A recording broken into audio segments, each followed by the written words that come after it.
हे everyone, class 7th Hindi Malhar का chapter number 3 है कविता हमारी फूल और कांटा।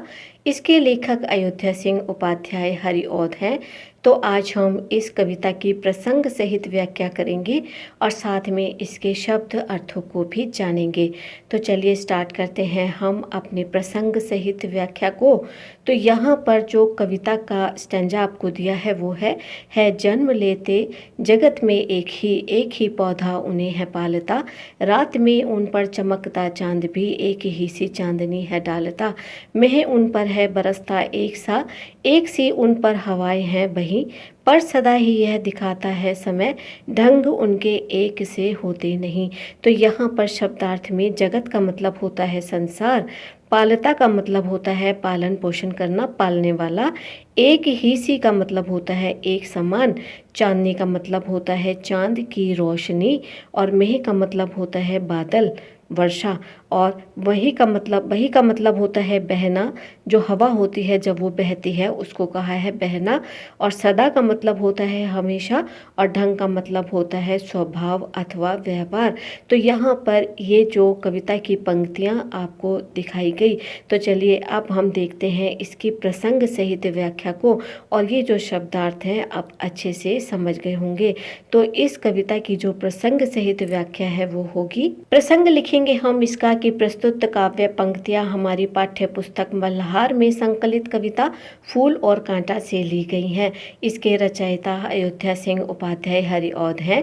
इन्होंने फूल और कांटे की तुलना करते हुए जीवन के अलग अलग पहलुओं को इन पंक्तियों के द्वारा बड़े सरल और प्रभावी ढंग से दर्शाया है। जब आप इन पंक्तियों का प्रसंग लिखेंगे तो इसी प्रकार से लिखेंगे।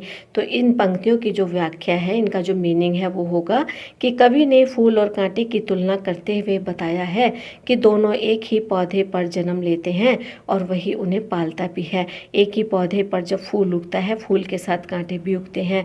बरसात का पानी भी फूल और कांटों पर बिल्कुल एक समान ही बरसता है, और हवाएं भी बिना किसी भेदभाव के एक समान ही दोनों पर बहती हैं, दोनों पर असर करती हैं। ना तो बादल और ना हवा ये सोचती कि उन्हें केवल और केवल फूल को प्रसन्न करना है, कांटों को नहीं। वो दोनों पर बिल्कुल एक समान बरसते हैं, हवाएं एक समान दोनों पर बहती है। रात होने पर भी चांद जो है एक समान उन पर चमकता है, और चांद की रोशनी जो है दोनों पर बिल्कुल एक बराबर मात्रा में पड़ती है। चांद भी बिल्कुल भेदभाव नहीं करता दोनों में। जब बादल धरती पर वर्षा करके अपना जल बरसाते हैं तो फूल और कांटे दोनों पर ही समान रूप से वो बरसते हैं, और हवा भी दोनों के ऊपर समान रूप से बहती है।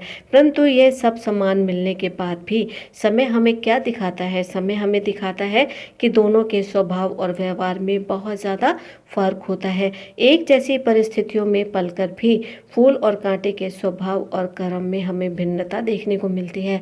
जहाँ फूल जो होते हैं सुगंधित होते हैं, मनमोहक होते हैं, लोगों को अपनी तरफ खींचते हैं, आकर्षित करते हैं, वहीं जो कांटे हैं वो लोगों को घायल कर देते हैं, पंछियों को घायल कर देते हैं, और अगर किसी कपड़े में फंस जाए तो उनका कपड़ा तक वो फाड़ देते हैं। तो इस प्रकार से दोनों के व्यवहार में बिल्कुल एक ही पौधे पर पलकर भी बहुत ज़्यादा असमानता हमें देखने को मिलती है। तो अगली पंक्तियां हैं, छेद कर कांटा किसी की उंगलियां, फाड़ देता है किसी का वरवसन, और प्यारी तितलियों का पर कतर, भोर का है वैद देता शाम तन। फूल लेकर तितलियों को गोद में, भोर को अपना अनूठा रस पिला, निज सुगंधी और निराली रंग से है सदा देता कली दिल की खिला।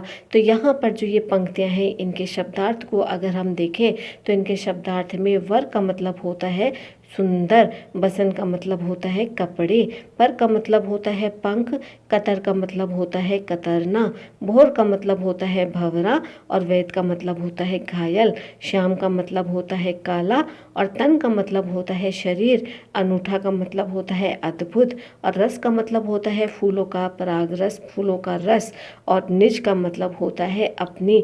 तो यहाँ जो ये पंक्तियाँ आपके सामने दी गई, तो इन पंक्तियों के जो शब्दार्थ हैं आपको बड़े अच्छे से समझ लेने हैं, क्योंकि आपसे आधे आधे मार्क्स में ये भी पूछे जा सकते हैं, या जब आपको इनकी व्याख्या करने को मिलेंगी तो वहाँ पर इनका पर्यायवाची शब्द या विलोम शब्द कुछ ऐसा आपसे पूछा जा सकता है। तो चलिए देख लेते हैं प्रसंग सहित व्याख्या को।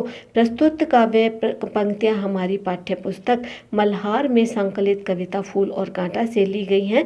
इसके रचयिता अयोध्या सिंह उपाध्याय हरिऔध हैं। इन पंक्तियों में फूल के गुणों और कांटे के अवगुणों का बखान किया गया है। तो व्याख्या इसकी हम कैसे लिखेंगे? व्याख्या लिखेंगे कि कवि कांटे के हानिकारक स्वभाव का वर्णन करता हुआ कहता है कि कांटा किसी की भी उंगली में चुभ जाता है और वो किसी के सुंदर वस्त्रों को भी फाड़ देता है।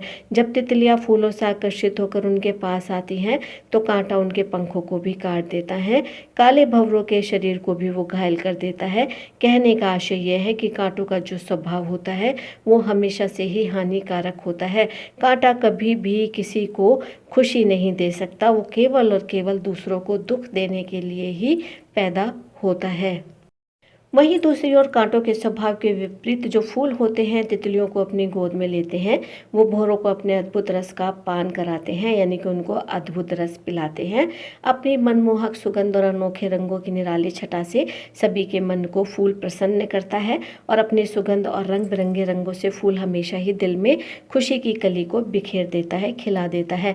कहने का आशय यह है कि फूल के कोमल स्वभाव व सुगंध से दिल हमेशा ही खुश हो जाता है। जहाँ पर फूल भौरों तितलियों को अपना सुंदर रस पिलाते हैं, यानी कि उसके रस के द्वारा ही जो भौरे हैं, तितलियाँ हैं, ये तितलियाँ क्या करती हैं, जो शहद का निर्माण करती हैं वो फूलों के रस से ही करती हैं। तो फूल और जो कांटे हैं दोनों के ही स्वभाव में बहुत ज़्यादा अंतर है। जहाँ कांटे तितलियों को, पंछियों को, पेड़ों को और यहाँ तक कि मनुष्यों को भी घायल कर देते हैं, वहीं फूल जो है सभी का मन जो है आकर्षित करते हैं। तो चलिए देख लेते हैं अगली पंक्तियों को। तो अगली पंक्तियां हैं, खटकता है एक सबकी आंख में, दूसरा है सोहता सुरसीस पर, किस तरह कुल की बड़ाई काम दे जो किसी में हो बड़प्पन की कसर। तो यहाँ पर इसके जो शब्दार्थ होंगे वो होंगे कि खटकता का मतलब होता है अच्छा न लगना, सोहता का मतलब होता है शोभित होना, सुर का मतलब होता है सज्जन, शीस का मतलब होता है सिर, कुल का मतलब होता है वंश, बड़ाई का मतलब होता है बड़े अवस्था का भाव, बड़े होने की अवस्था या भाव, काम का मतलब होता है कार्य और बड़प्पन का मतलब है श्रेष्ठ होने का गुण। तो यहाँ पर ये शब्दार्थ हैं इन लाइंस के। तो चलिए देख लेते हैं प्रसंग सहित व्याख्या को। तो प्रसंग होगा कि प्रस्तुत काव्य पंक्तियां हमारी पाठ्य पुस्तक मल्हार में संकलित कविता फूल और कांटा से ली गई हैं। इसके रचयिता अयोध्या सिंह उपाध्याय हरिऔध हैं। ये द्विवेदी युग के प्रमुख कवि हैं। इन पंक्तियों में कवि ने मनुष्यों को अपने आचरण पर ध्यान देने के लिए कहा है। तो व्याख्या होगी कि कवि कहते हैं कि अपने भीतर की कमियों के कारण कांटा सबकी आंखों में खटकता है, इसलिए सभी को बुरा लगता है। दूसरी ओर फूल सभी को अच्छा लगता है और देवता व सज्जन लोगों के सिर पर शोभा पाता है। फूल और कांटा दोनों एक ही पौधे पर होते हुए भी अपने कार्य व प्रभाव के कारण अंतर रखते हैं। कवि कहते हैं कि यदि किसी व्यक्ति के स्वभाव व व्यवहार में बड़प्पन की कमी हो तो उच्च कुल भी उसकी प्रतिष्ठा को नहीं बचा सकता। यदि व्यक्ति के कर्म अच्छे ना हो तो उच्च कुल में जन्म लेने के बाद भी समाज में उसे आदर सम्मान प्राप्त नहीं हो सकता। और कहने का आशय यहाँ पर यही है कि बड़प्पन आपके स्वभाव में ही दिखता है, ना कि आपके वंश व प्रतिष्ठित खानदान से। अतः व्यक्ति को चाहिए कि वह अपने कर्म और स्वभाव पर ध्यान दे।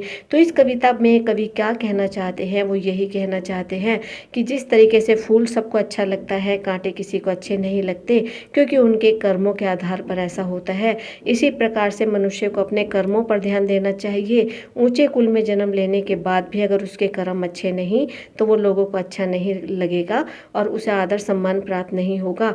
वहीं कुल चाहे ऊंचा ना हो, वंश चाहे अच्छा ना हो, लेकिन यदि आपके कर्म अच्छे हैं तो आप सभी को अच्छे लगेंगे। तो इसी वजह से इस कविता का जो मूल संदेश है वो यही है कि मनुष्य को अपने व्यवहार, अपने कर्मों पर हमेशा ही ध्यान देना चाहिए।